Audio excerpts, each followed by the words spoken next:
చాలామంది ఇక్కడికి ఇన్‌స్టాగ్రామ్‌లో మన లలితా సహస్రనామం సీరీస్ చూసి వచ్చుంటారు. అందరికీ నమస్కారం. Welcome to the biggest story Lalita Sahasranamam untold story.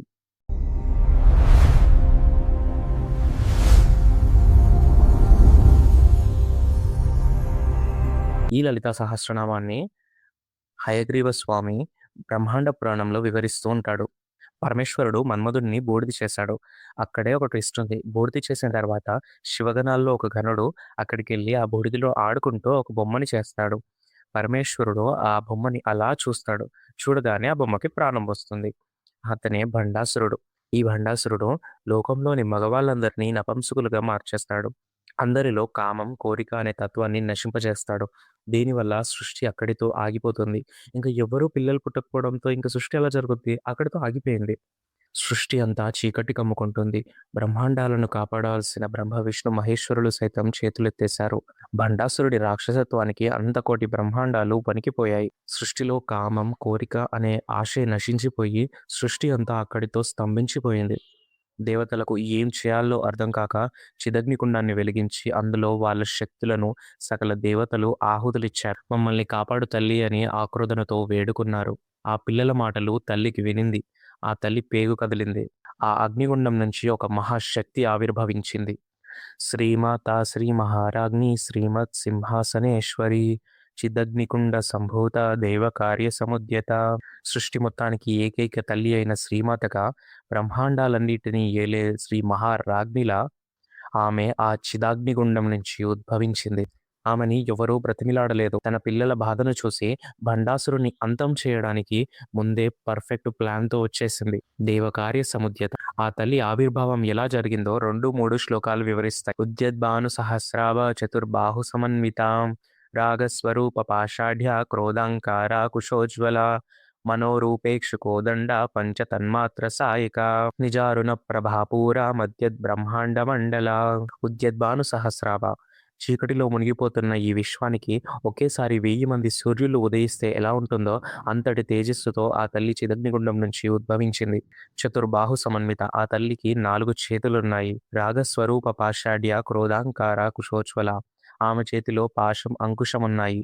రాగస్వరూప. అనురాగానికి ప్రతీకగా పాశాన్ని, క్రోధానికి ప్రతీకగా అంకుశాన్ని. మనోరూపేక్షు కోదండ పంచతన్మాత్ర సాయిక. మనస్సుకి ప్రతీకగా కోదండాన్ని, పంచేంద్రియాలకు ప్రతీకగా పంచపుష్ప బాణాలని పట్టుకొని ఆ తల్లి వారికి సిద్ధమైపోయింది. నిజారుణ ప్రభాపూర మధ్య బ్రహ్మాండ మండలం. ఆ తల్లి ఒంటి నుంచి వచ్చే ఎర్రటి కాంతికి బ్రహ్మాండం మొత్తం వెలుగుతో నిండిపోతుంది.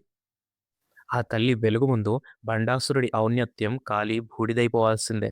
యుద్ధానికి సిద్ధమైన ఒక దేవి అలంకారం ఎంత భయంకరంగా ఉండాలి?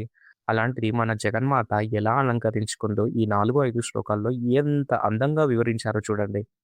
చంపకాశోక పున్నాగ సౌగంధికల సత్కచ కురువిందమణిశ్రేణి కనత్కోటీరమండిత అష్టమీ చంద్ర విప్రాజ దళికస్థల శోభిత ముఖచంద్రకలంకాభ మృగనాభి విశేషక. ఆమె కేశాలు సంపెంగ అశోక పూలతో ఎంతో సుగంధభరితంగా నిండిపోయాయి. ఆమె కేశాల నుండి ఎంతో దివ్యమైన సుగంధం వెదజల్లుతుంది. అనంతమైన వెలుగుని వెదజల్లే కురవింద వజ్రాలు ఆ తల్లి కిరీటంలో పొదగబడి ఉన్నాయి. ఆ కాంతి బ్రహ్మాండాలకు ప్రాణం పోస్తుందని పురాణాలు వివరిస్తున్నాయి. పరమశివుడిని సైతం కట్టిపడేసే ఆ తల్లి ముఖ వర్చస్సు వర్ణనాతీతమసల. ఆ తల్లి నుదురు అష్టమి నాటి సగం చంద్రుడిలా మెరిసిపోతూ ఉంటే, దానిపై ఉన్న కస్తూరి బొట్టు, చంద్రుడిపై ఉన్న మచ్చల ఆ తల్లి ముఖానికి ఒక ప్రకాశవంతమైన, ప్రశాంతమైన లుక్ ఇస్తుంది.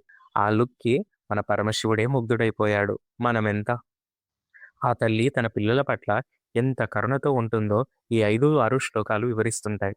వదనస్మర మాంగళ్య గృహతోరణ చెల్లికా లక్ష్మీ పరివాహ చలన్మీనాభలోచన నవచంపక పుష్పాగ నాసాదండ విరాజిత తారాకాంతి తిరస్కార నాసాభరణ భాసురా. ఆమె కనుబొమ్మలు మన్మధుడి సామ్రాజ్యాన్ని అలంకరించిన తోరణాల్లా కనిపిస్తున్నాయంట. ఆ తల్లి కళ్ళు దయాసముద్రంలో మునిగిపోయిన చేపల్లా అటూ ఇటూ తేలాడుతుంటే సృష్టి మొత్తం ప్రాణం పోసుకుంటుందంట. నవచంపక పుష్పాభ. ఆ తల్లి ముక్కు లేక సంపెంగ మొగ్గలా కనిపిస్తుంది. తారాకాంతి తిరస్కారి. ఆ ముక్కుకి ఉండే చిన్న ముక్కు పుడక ఆకాశంలో మెరిసే నక్షత్రాల్లా ఈ సృష్టికి మొత్తం వెలుగు నింపుతున్నాయంట. ఇంతవరకు ఒక లెక్క.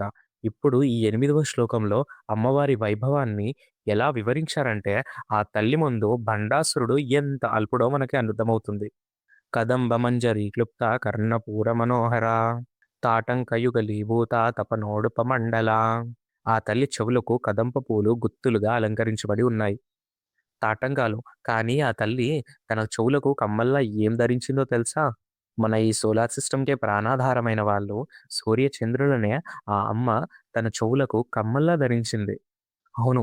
సృష్టిలో ప్రాణాన్ని నింపే సూర్య చంద్రులనే తాటంకాలుగా ధరించిన ఆ తల్లి వైభవం ఎటువంటిదో ఒక్కసారి ఊహించండి. ఆ విశ్వరూపం ముందు భండాసురుడు ఎంతటివాడు? ఆమె పాదధూళికైనా సరితూగుతాడా?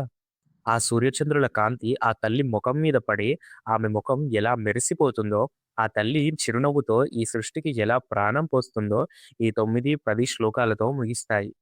పద్మరాగ శిలాదర్శ పరిభావిక బోలభూః నవవిద్రోమ బింబశ్రీ న్యక్కారిణదచ్చదా శుద్ధ విద్యాకురాకార ద్విజ పంక్తి ద్విజోజ్వల పూరవీటికామోధ సమాకర్ష దిగంధరా.